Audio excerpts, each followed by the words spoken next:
Hi guys, it's Delaine, also known as @6GrimX. Adam, Dusty Pumpkin on Instagram. Y'all probably know us. We have enough content out that we hope you were following. We've been getting a couple of comments as to things that we should look into, which we're actually going to do our next episode. So we want to give a shout out to Lane for giving us Nazi technology and whatever the word is. It's a tricky right word. Like, you know, the Germans, like the word for Glotze butterfly or- is like 73 consonants. That's how they talk. But yeah, we're definitely going to deep dive into that because it's something that we touched on in a previous episode in terms of how esoteric the Nazi Third Reich regime was. And that it's important not to throw the baby out with the bathwater and understand why they had that perspective and learn from it to perceive it. Plus, it also had to do with the Brill Society, which we brought up in another podcast.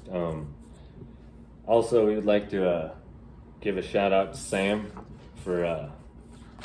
We got to give a shout out to Sam because he made us these pretty pictures of ours, and we fucking love Sam. Sam is our dude.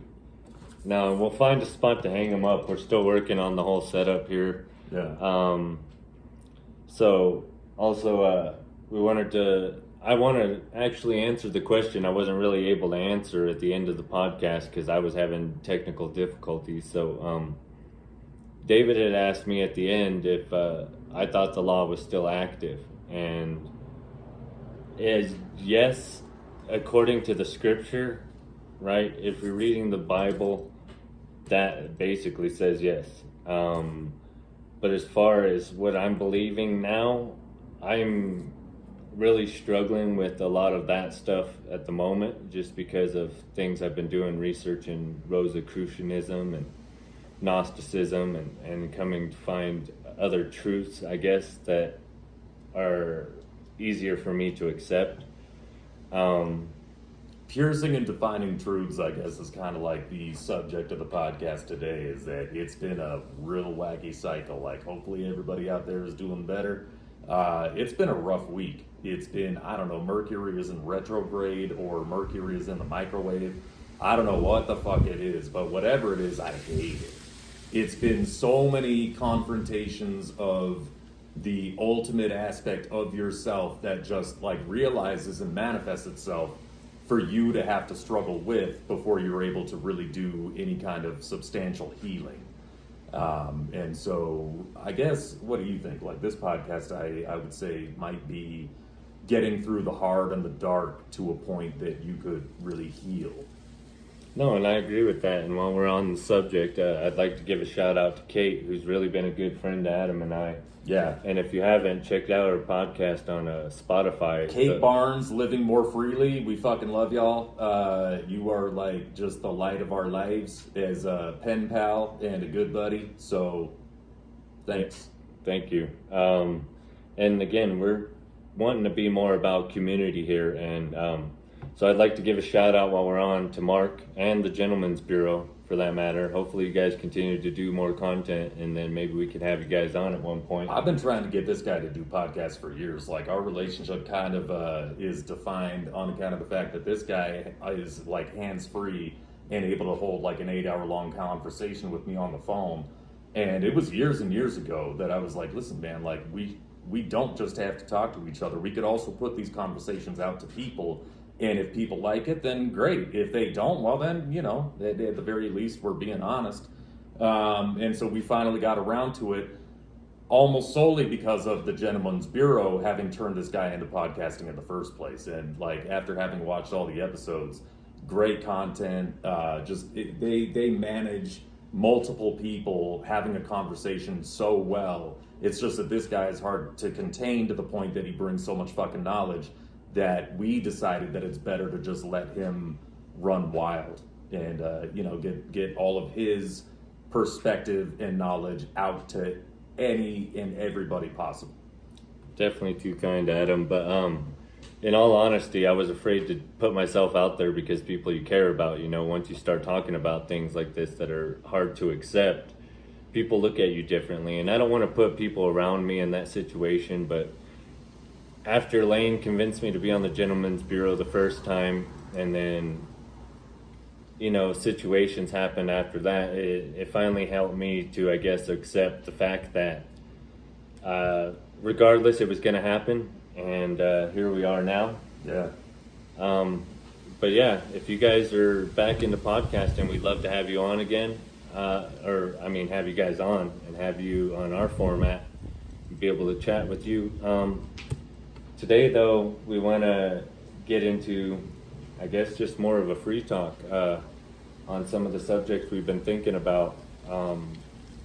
So one thing I'd like to get into is Rosicrucianism, because I've been doing a really long deep dive on that, and Rudolf Steiner, and listening to Dr. Robert Gilbert, and definitely what Rosicrucianism was, where it was formed. And this might help any of you who listened to our last podcast understand some of the beliefs I was kind of throwing out there in that episode. But so let's start with the beginning. So Rosicrucianism came from the mystery schools of Egypt. Rumor has it that Hermes Trismegistus started the Rosicrucianism, and he made such an impact on the Egyptians that they named him one of their gods, Thoth, and also the Greeks, where they named their god Hermes, and both of these were messengers between the world of gods and man. Yeah. And so Hermes Trismegistus is, again, like I said, I believe he's the reincarnated being of these other beings that try to teach us the same knowledge. And I also believe strongly that he is also the Messiah character that has been personified as Jesus. And Hermes is associated with Mercury, the very first body that circuits the sun, and because it moves so quickly and is so blackened by the sun's heat, Hermes, or what's the other word, the Roman term for Hermes? Mercury. Is always associated with fleet-footed communication. Everything associated with the way that we're talking to y'all now, everything that is being beamed through the ether for people to make telephone calls and everything is very synonymous with Mercury and Hermes. And so it's no mistake that what Delaine has discovered with Hermes Trismegistus, yeah, that is a tongue twister. Hermes Mercurius Trismegistus is his name. You can say that so easily. I tongue twisted every time. It is, yeah, so his name was no mistake, is that he was somebody that was very potent in terms of spreading message and communicating.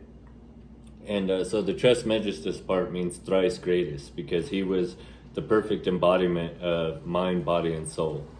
And so as I've been doing this deep dive, I've been discussing it with Adam as well. And like, God, according to the Rosicrucians, is beyond what we understand. Okay? God is, it can't be explained. The only way that humans can understand what God truly is, or the all, is that the way that we think of images or thoughts in our mind, that is how God creates. And that is the only way we're able to perceive anything of him, because he's not meant to be understood. And with that being said, I mean, Hermes had a student, and the student asked Hermes to explain what God was. And Hermes kept his lips pressed silent. So it could mean one or two things. Well, one thing in the in Hermeticism, which Hermes Trismegistus also created, which is the 7 Hermetic principles. I wonder if the term Hermeticism didn't stem from the name Hermes. Well, it's also associated to Enoch. Okay. Heaven wrote him, right? So Hermes Trismegistus is technically, and again, like I said, he's all these characters embodied in this one persona, and I mean spirit, I guess. Yeah. Anyways, and I'm not saying he's the divine all. He's just the spirit who connected with the all. Would you consider him a prophet? More like a sage. Okay, yeah. I prefer sages to prophets. Like, I just never could bring myself to believe in a prophet, because it always seemed like a Pied Piper kind of thing going on there. And really, if you look at most religious texts, anybody who was declared a prophet, it's like you could just say he was a good guy. And so I much prefer like a learned sage to a prophet, because the prophet becomes the word, and then it's kind of like a slippery slope.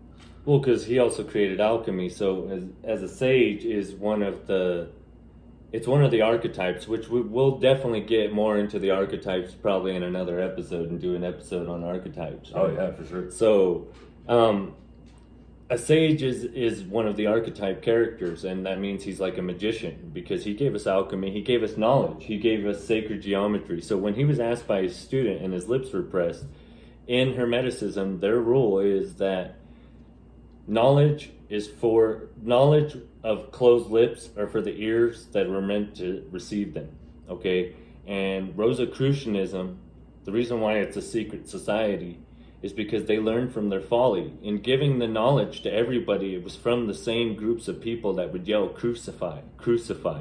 So in order to save themselves and their knowledge, they had to stay in secret. And these people, so they come from before in Egypt, and they also believe in a lot of the scripture.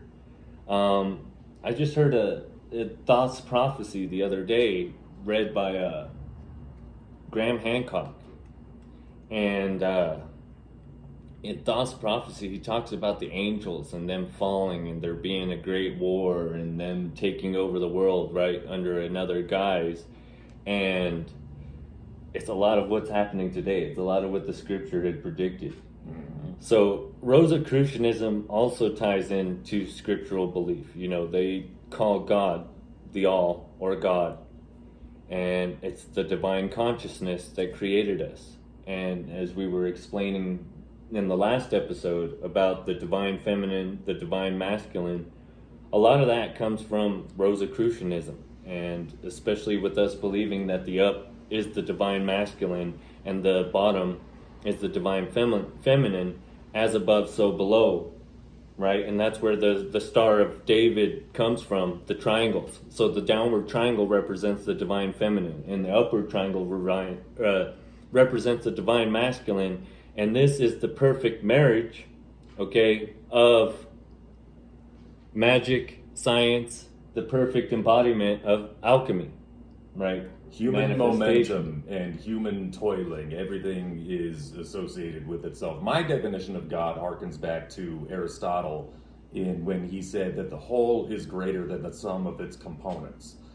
That statement by Aristotle is that I am not necessarily a religious person, however, I am a person that actively believes in magic. And I feel that Aristotle spelled out exactly what magic is in that statement, that the whole is greater than the sum of its components.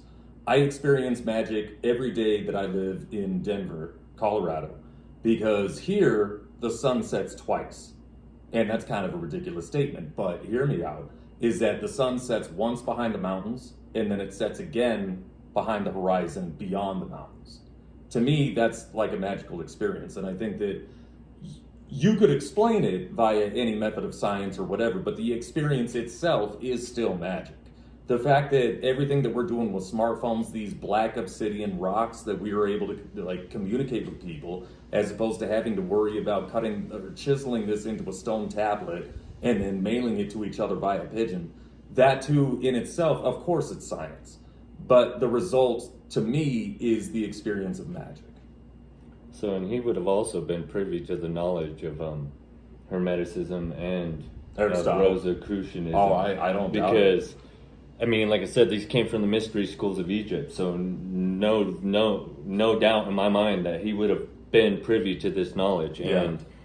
And with the Rosicrucians, they're represented by the Rose Cross, and they had a rule, especially like when they first unveiled themselves in the 1700s, and which was the year 1617, they made themselves public. There was a lot of things going on with the medical field like I'd imagine there is today, you know, and in that case they were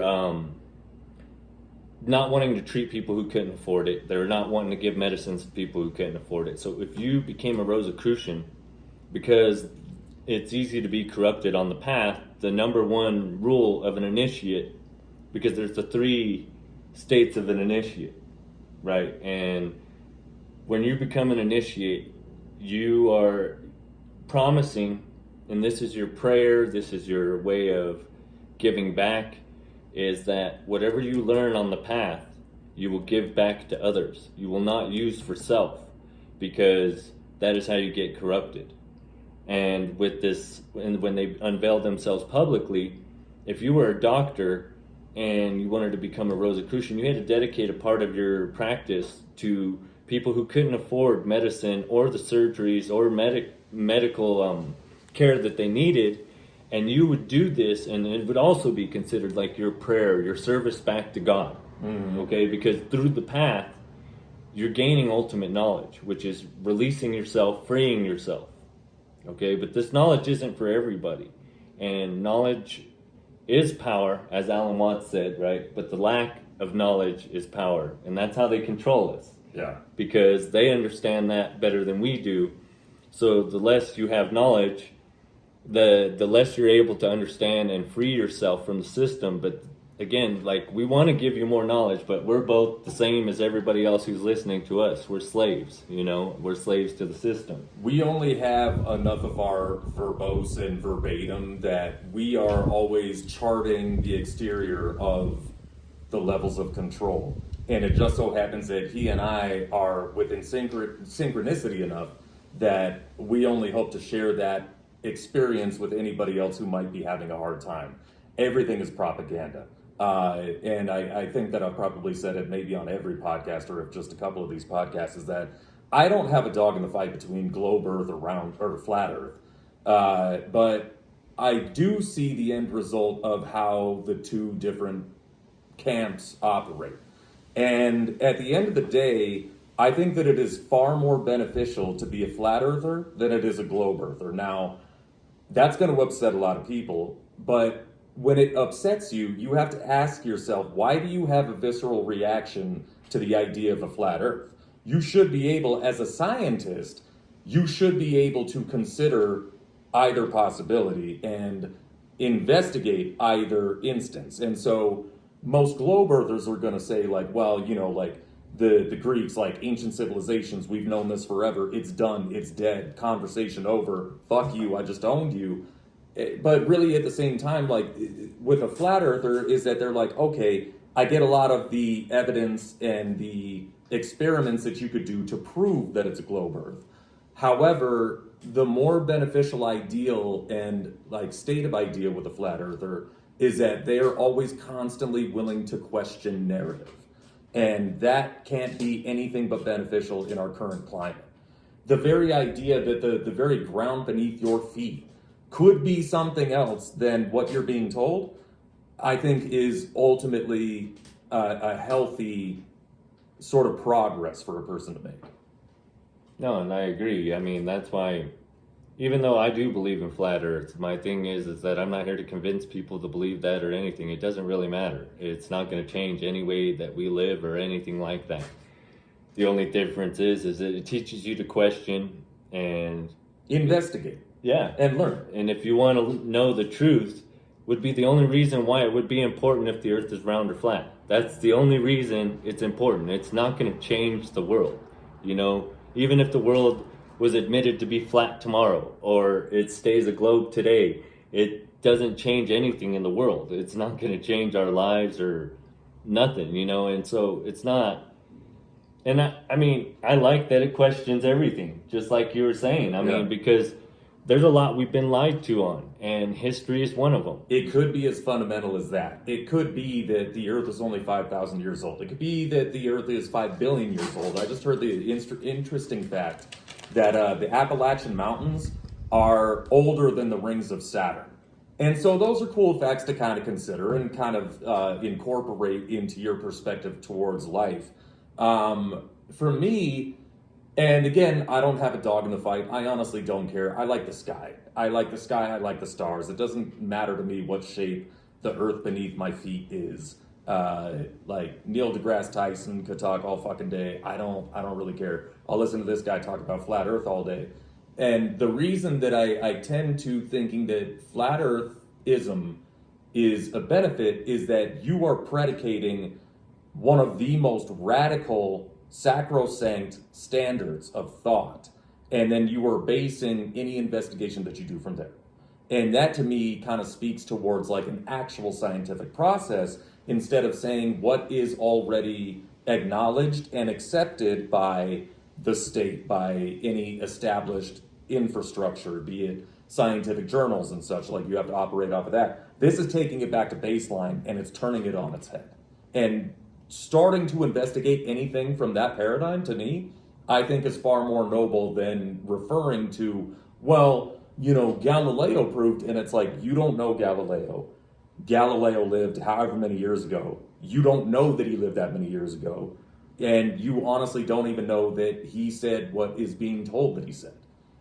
So you do your own work, which a lot of people who believe in, you know, the globe earth and global whatever astronomic bodies, they could do experiments to establish their ideas. And that's where I meet the globe earthers, is that if they could actually establish via a simple experiment for people, then okay, like, you're back in the fight. You are somebody that's willing to have a conversation and take the evidence that you learned yourself and apply it against people that are trying to detract from your argument. It's just that the same goes for flat earthers as well, is that they could present certain ideas or modiles. I mean, on that whole subject, it's already been admitted that the Vikings discovered North America before, right? And then Adam knows that I believe the Chinese discovered us more than 15 years before Christopher Columbus, because of the size of the ships that they had. And there was a documentary on A&E from a British naval officer who, he did a study, and knowing the waters, knowing how boats were, he was like, these are the only other people other than the Vikings who could go this far. And if you look at the places, how natives are, and any of the areas where he believed they docked, they were very Eastern culture-like, and through meditation and their shamanistic ways, through their medicines. And he believed that the Chinese would have stayed here. They wouldn't have tried to do like the European races do and enslave them and dominate them. They would have stayed here and taught their ways. And everywhere where he believed the Chinese ported, they tested the DNA of the natives peoples. And I say natives because they were here before us. They have Chinese DNA inside their ancestry.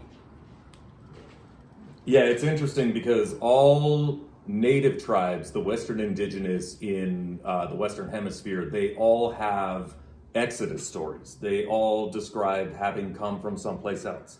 The Navajo described going through the earth. There was a lot of talk of like snake people or ant people or something. But a lot of the tribes' Exodus stories involved coming through the earth, which is very, very interesting. In terms of the Ute of largely Colorado, though parts of Arizona and otherwise, they are the only Western indigenous peoples that do not have an Exodus story. They are the only tribe and one of the oldest tribes that have the oral history of saying that they've always been here. Trying to think of how that factors into the Chinese with their boats, is that they do have archaeological evidence of Chinese ships that were basically... No, but I'm saying like the Chinese came here and traded, that they're not the natives. Right. So again, going back... They mingled and mixed. Yeah, exactly. So going back to something I've said before on here, and I haven't gone great into detail, but Adam knows my belief on this. Yeah. I think that the world came from the Mayans, not that they came from Egypt. That the Mayans were here first, and that there's actually evidence in other cultures of the Mayans. When people say that it's Egypt that you're seeing these references from, I definitely think it came from the Mayans first. You think that Egypt was a result of the Mayans? Is that the Mayans were the originator of the mega civilization?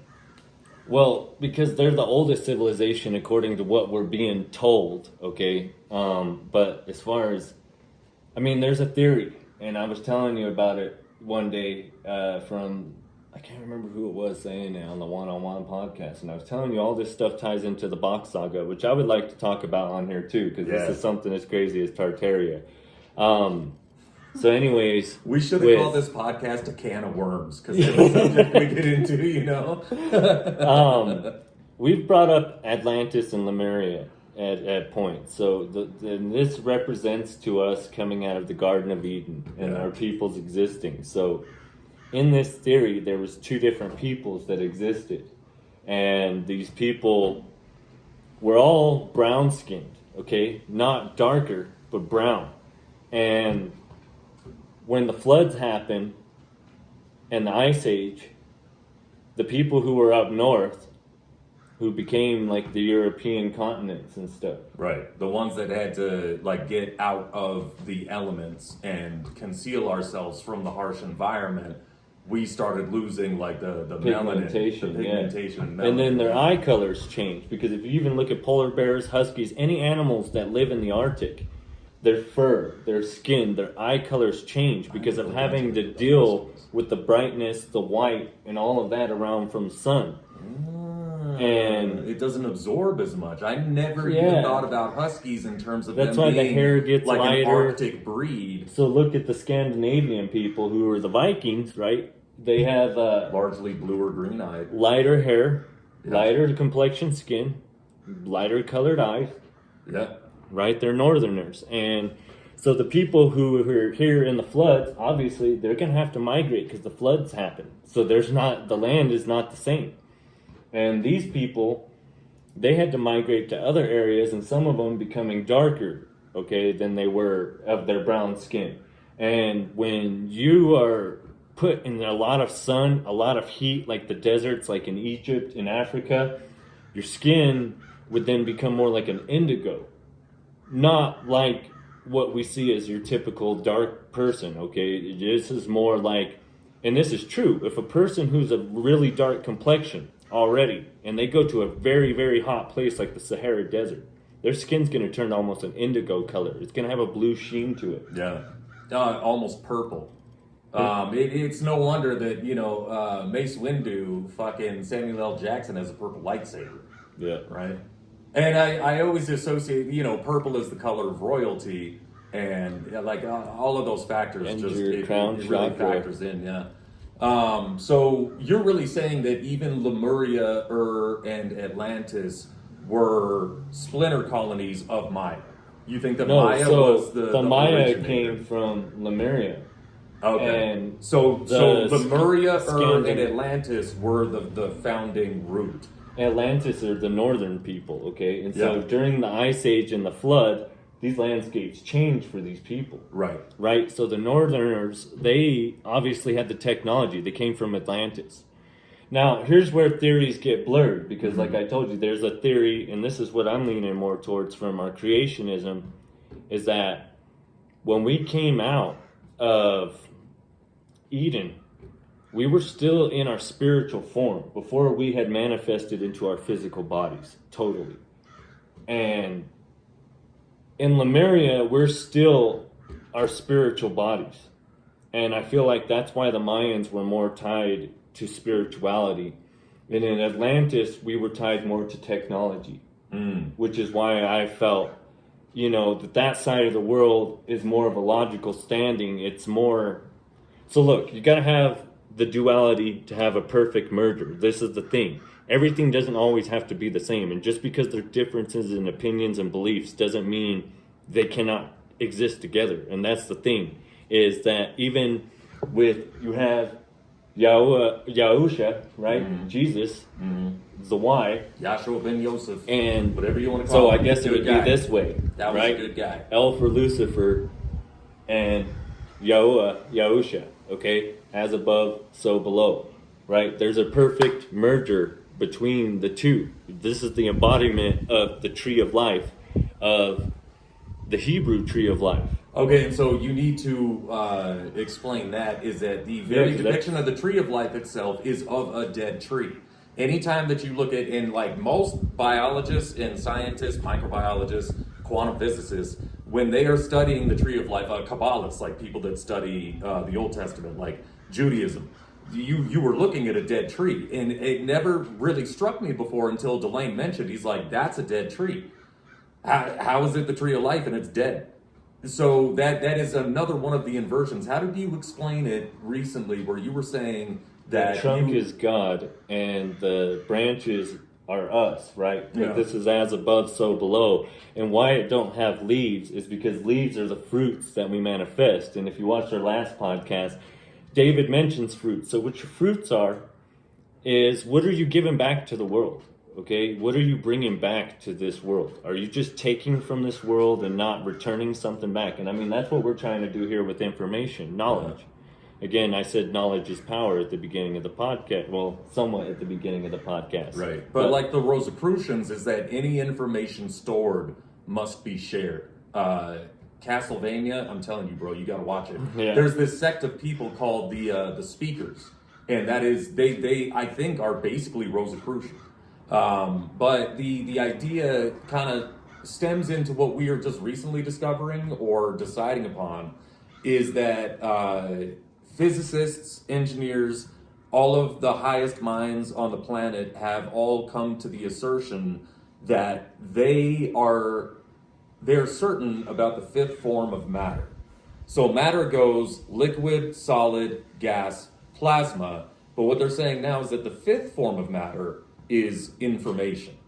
And so that's an interesting idea to consider, is that if whenever receiving information, it should be shared. If you are a physicist, you should be able to produce automotives. If you are a biologist, or you should be able to produce something that is wholesome to the biosphere. If you are a doctor, you should be able to care for patients. This is the idea that receiving a particular form of energy, the fifth form of energy, information, is a conduit that needs to be grounded out. And that seems like something that maybe we don't have like a lot of cultural qualities about, is that everything is so commercialized. In America, in the U.S., I hate to use the term America because there's South America, there's in the United States. Everything is so commercialized that a lot of our musicians today aren't really grounding out an inspiration. They are only indoctrinating people to what's fashionable. And it really is, it is a healthy and wholesome thing for people to ground out whatever information they receive. I think that leads to a lot of mental afflictions.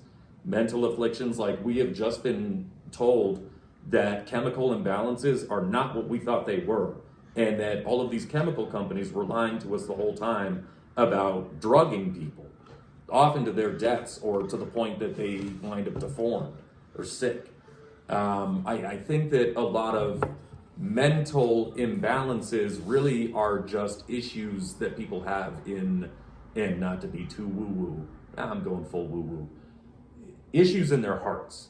How often is it that somebody gets associated with autism or something, and actually it's just somebody who suffered heartbreak early in their life, or they didn't receive information for the world that they perceive on account of the fact that the world has been so converted via establishment ideals.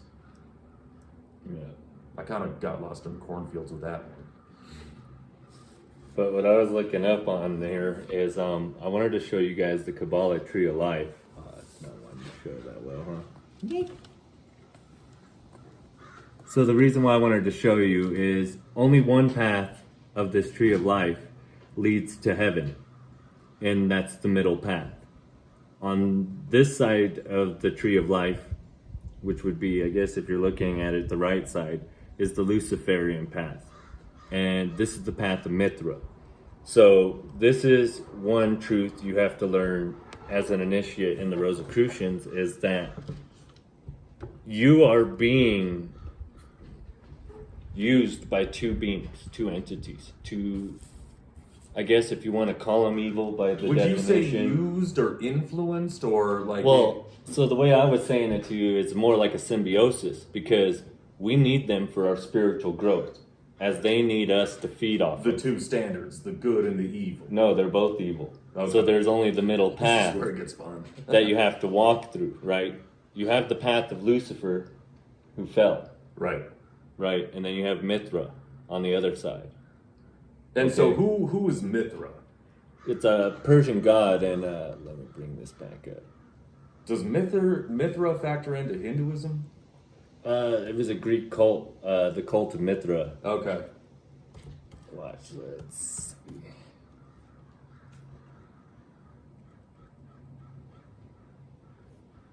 I had a bit of an epiphany, and I'm really just... So it was a Persian god. It's an Iranian deity of covenant, light, oath, justice, and the sun. In addition to being the divinity of contracts, Mithra is also the judicial figure and all-seeing protector of truth and the guardian of cattle, the harvest, and of the waters. Huh? You gotta love those Eastern gods, because they were such a duality, is that nobody was ultimately bad. Like, Shiva had a lot of positive qualities while also being the god of death.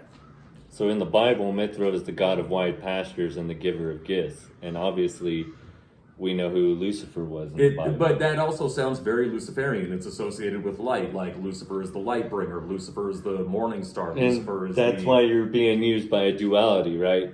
And so this is a symbiosis. They are using this, yes. So when you realize that you're being used by two beings, then in your consciousness, okay, influenced. Not used like a puppet. Yeah, used influenced. Like a puppet. Influenced, yeah. So more or less but you are being used if you don't begin to see it. Yeah. Right? Yeah. And once you start to reach a higher consciousness, that's your connection to God, because God is consciousness. Okay, so that is what they're trying to take away from us, is awakening your consciousness, because that is what makes you a piece of God. That is our connection to Him. That is what these sage-like beings tried to tell us, and why they tell us about consciousness. And the pineal gland's in the Bible, okay? It has to do with Peter, and it has to do with Jacob's ladder, and many other things. But there's a lot of things, like I said before, in the New Age that are in Scripture, but they're misinterpreted. So back to the Rosicrucianism with the Tree of Life, okay? Because in Rosicrucianism, what they practice out of is Hermeticism, which is why we got into that conversation with the Hermeticism to begin with. Right. The Kabbalah, which is what we're talking about right now with this Tree of Life, and alchemy. Now, the Kabbalah Tree of Life, there's only one path that goes all the way up to heaven. Because if you follow the paths of these other beings manipulating you throughout your life, okay, because this is a stage of an initiate, is being able to realize that this is happening to you. And well, how did it go with Mithra, the offerer of gifts? The gift giver. That was associated with Mithra, wasn't it? Okay, and so in terms of influence, and this is something that we associate with the devil, Lucifer, Satan, whatever, is that it isn't so much control, but it's always offering something that is going to take you off of the path of the Kabbalah and the Tree of Life and everything. Is that they will portend opportunities, and then it is easiest for you to take that opportunity in that moment, and that is the influence there. Well, this is where you have to use discernment, and the discernment. So when I was referring to it in the last podcast, that I believe the pineal gland is your Holy Spirit, right? It's the gift given to us by the divine consciousness. This is our connection to it, to Him, right? As the divine masculine. The whole is greater than the sum of its components. With that, when we use that in our consciousness, we're connecting to Him. But when we don't see these beings putting those offers, like Adam's saying, these things in front of us, if you don't realize that they're beings doing this to you, then you're not going to make it as a clairvoyant. You can't make it to the stage of clairvoyant as the 3 stages of initiates in the Rosicrucianism. And you have to have this discernment and understand. That way you understand when you're being mindful that, am I thinking this way? Am I feeling these things because it's me? Or am I allowing outside entities or outside circumstances make me feel this way, make me think this way? It's like tasty cake paving the path to diabetes. I mean, the tasty cake is an option. And it also, that path leads to diabetes. And kind of wanted to get into Alan Watts a little bit here, just because He had a big influence on you recently, like the way that you were talking about the way that we go about doing the podcast and everything. Like, he had a real big impact on you.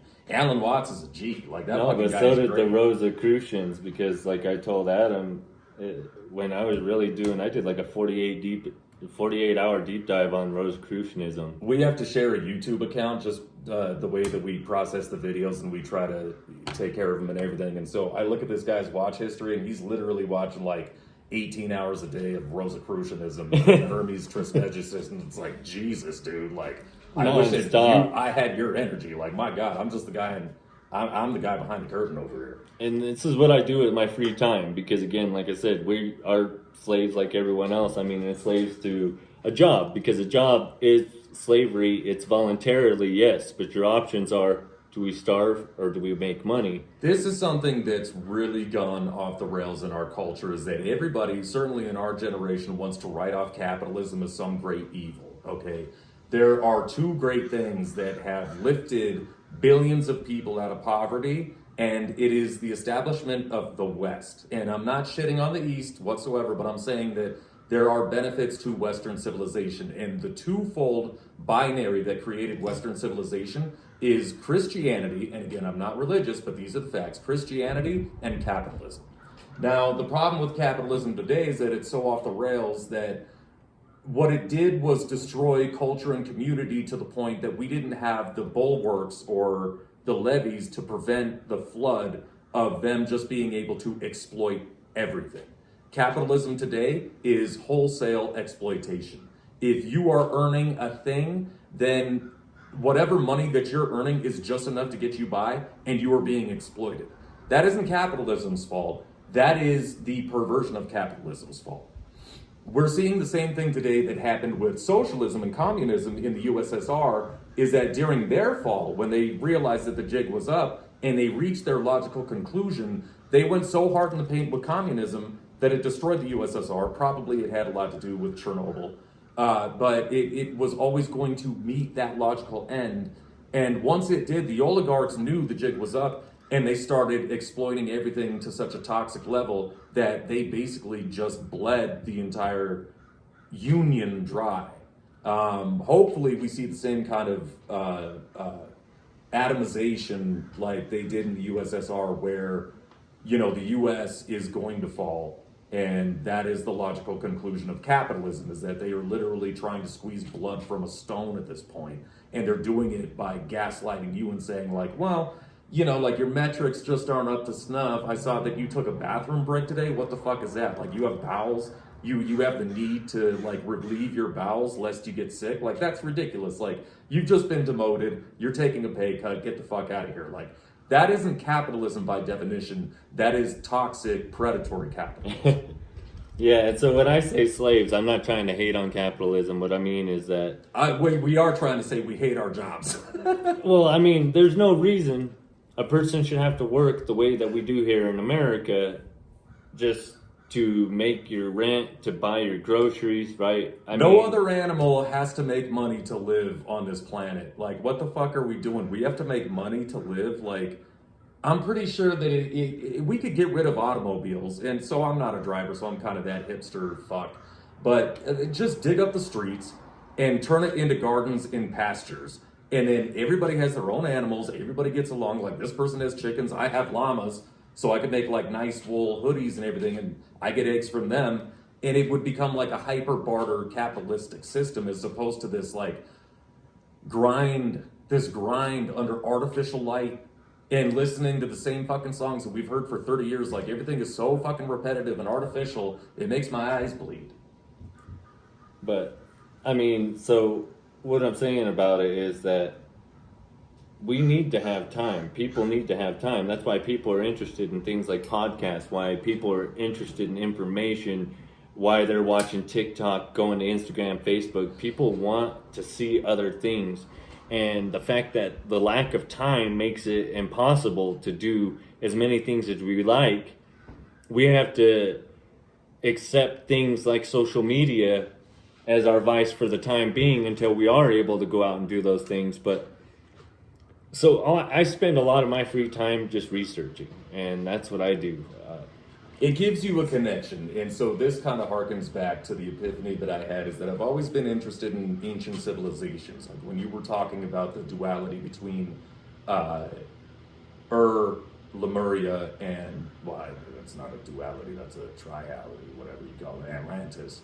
The founding principles is that, to me, it doesn't matter what anybody has to say. There will always be a kernel that bleeds through, that resonates. And what resonates with me is that we all know that we are the lesser, younger civilization. We see pyramids everywhere. Every single day, more information comes out about pyramids. We've always known about Egypt. They couldn't cover that up. China has pyramids. Indonesia has pyramids. Göbekli Tepe in Turkey has pyramids. They have like cavernous structures and everything that apparently they survived like cataclysms in.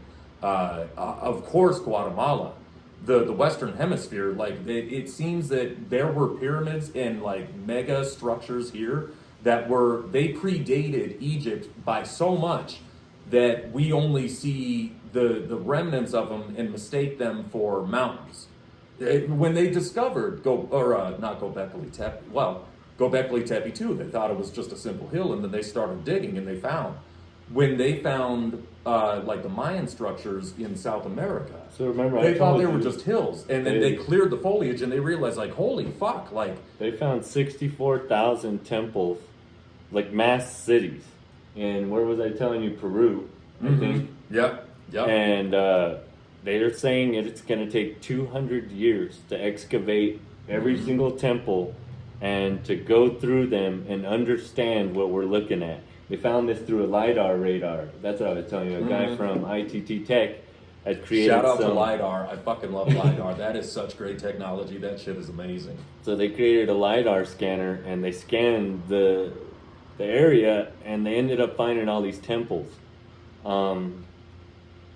But I guess going back to the Tree of Life real quick is that with that is the middle path is, again, the duality, finding the balance between the duality and taking the middle path, right? Only one way leads to the top, and that's the middle path. That's the same through Buddhism and many other Eastern beliefs, is that, and basically like, okay, let's do a Star Wars reference here, like Qui-Gon Jinn, the Grey Jedi. Shout out Qui-Gon Jinn. Liam Neeson, woo! You have the Sith and you have the Jedi, but because of Qui-Gon, and Luke did this too, and that's why Luke brought balance to the Force, right? Anakin thought he could, but Anakin is the perfect representation of Cain, whereas Luke is able. So he found the balance, and Anakin couldn't. Yeah. Anakin went too dark in. Yes, he came back to the light side of the Force, but he went really dark compared to Luke. And Qui-Gon, who was a Grey Jedi, who walked that middle path, right? He's the one who taught them how to live on through the living Force. If it wasn't for Qui-Gon, there would be no Force spirits later on in the movies. He is the reason why Yoda learned how to, Obi-Wan, and so on and so forth. He was the founding principle. Like, that's a very... Qui-Gon is very associated with, like, Arthurian modi, right? Like, he is the king sleeping beneath the hill. He is also the progenitor of the ancient knowledge as Atlantis or Thebes. Honestly, he's the green man archetype, what I was telling you, like the trickster. And his lightsaber is green. Because he's the trickster who's jokingly giving you the knowledge with making it a joke and tricking you to where you don't see it all the way, right? That's what they're doing. Like Yoda is also a green man. Yeah. And so it's interesting that in modern media, of course, Star Wars is going to be the first thing that comes up, like Lady Gaga, booty shaking, fucking The Voice or whatever, and then Star Wars is one of the founding principles of media today, is that they are imparting this level of knowledge in a way a long, long time ago. Star Wars predates all of the temples, and so we skip past the ancient civilization that we all know is here. We all feel it in our bones and our blood. And the epiphany that I had earlier today is that what I know to be true of this ancient civilization is that there is no way that the pyramids were built via slave labor. And anybody in the comments below, hit me up. Like, if you were told in school that the pyramids of Egypt were built by slaves, you got to be out of your mind. There's no way that you could control people to do something that we don't even know how to do our fucking selves today. That shit was built by a righteous purpose. And so at the origin of the previous global spanning empire, it was an empire of light and right and righteousness. And they always suffered the underground, the unsavory, the liars, the bankers, and everything, because on their sacred ground, the ground that they made more sacred than what was already there, the Eden that they emerged onto, they knew that the wrong, the dark archons couldn't find purchase in it, and they only suffered them because, you know, like the liars, the bankers, and the thieves had their purpose as well. They just kind of laughed them off. The problem is that throughout all of history, and all of recorded history, and every recorded text kind of elucidates towards this point that I had the epiphany towards, is that throughout time, and after many cataclysms, these liars and bankers and thieves were always the downtrodden. They were always the ones like, they were the kids like, you know, everybody else has a tree house that they built and they say, no bankers allowed kind of thing. And they were always butthurt about that, to the point that what they did is they looked forward in time in a way that when the light, the right, and the righteousness fell, then they would be the ones to take control. And even when we discover information about the light, the right, and the righteousness, then they would take that information and only feed us so much and say that the pyramids were built by slaves. That kind of thing. Like, they just invert everything on its head. And as they are able to look forward in time and plot and plan. They are able to look at the ancient knowledge that is imparted to us via the zodiac. We don't even know who invented that fucking thing. Like, if you look at the Taurus corridor in the sky, that if you look at it yourself, it could look like a guy playing baseball. It could look like a Batman signal. But it, to them, looked like a Taurus, and the energy associated with that is exactly Taurus. It can't be anything else. In terms of the Sphinx, okay, now I have to take an aside, is that we're taking Egyptology in college. I took Egyptology, great professor, his name escapes me, and they gave us a book talking about the records of the Egyptian Empire. Yeah, man, I gotta find that book again. That thing was so expensive. That same dude who taught anthropology. Oh, no. This was at Metro, not RimCAT. Oh. Yeah. That professor was a real Indiana Jones. And so at the very start of the book, the upper and lower empires of Egypt, it opened up saying that they have records of 36,000 years worth of pharaohs, saying that the Egyptian Empire, or what we know to have been recorded in Egypt, or the global spanning empire, lasted 36,000 years. And then it says, well, but we're just going to start the story right here. And I even told the professor, it's like, why are we throwing the baby out with the bathwater on that 36,000 year? And he's like, yeah, that's just hearsay. It's fucking ridiculous. However, if you look at the archaeological evidence of the Sphinx, is that the Sphinx didn't used to have a human head. The fact that we call it a Sphinx and that we associate the idea of a Sphinx of like a lion's body with a human head is a farce. That was one of the later pharaohs that basically was a squatter of the actual Egyptian empire that built the things in the first place. Is that 36,000 years ago, the Sphinx had a lion's body and a lion's head. And 36,000 years ago, if any of you folks would like to get Stellarium, it's a great app. You could look at the star charts and you could go back in time a billion years, 36,000 years ago. The Sphinx was facing directly the constellation Leo. As the lion, as below, so above. Mm-hmm. Well, Adam, do you want to? Yeah. We're about at the end here. Spotify only lets us record an hour at a time, but I think we got everything that we got for the day. We do want to do a part 2 on this because there's a lot of stuff we left. And so, next episode, we're doing it's the Diaglocka. Diaglocka, that's what it's called. Yeah, that sounds so German. Diaglocka. It's the bell from the Brill Society, and we're going to talk about German technology, and maybe at the end of the podcast we'll finish up some of this idea about Rosicrucianism in Egypt, Yeah. which is, we're going to do deep dives on these. We're going to go deeper into this with each episode. Definitely want to say thank you guys for joining us. Hope that sucks. You guys Yeah, can't the see line that. is terrible. There we go. Yeah, it's kind of happening. Oh, there we go. But also, we're going to do the last shout out that it is this guy's birthday, so happy birthday, Delaine. You can't see that for sure. There he is. Yeah. So you open up the card and it plays happy birthday. It's pretty great. Happy birthday, my dude. All right. Love Bye, y'all. guys.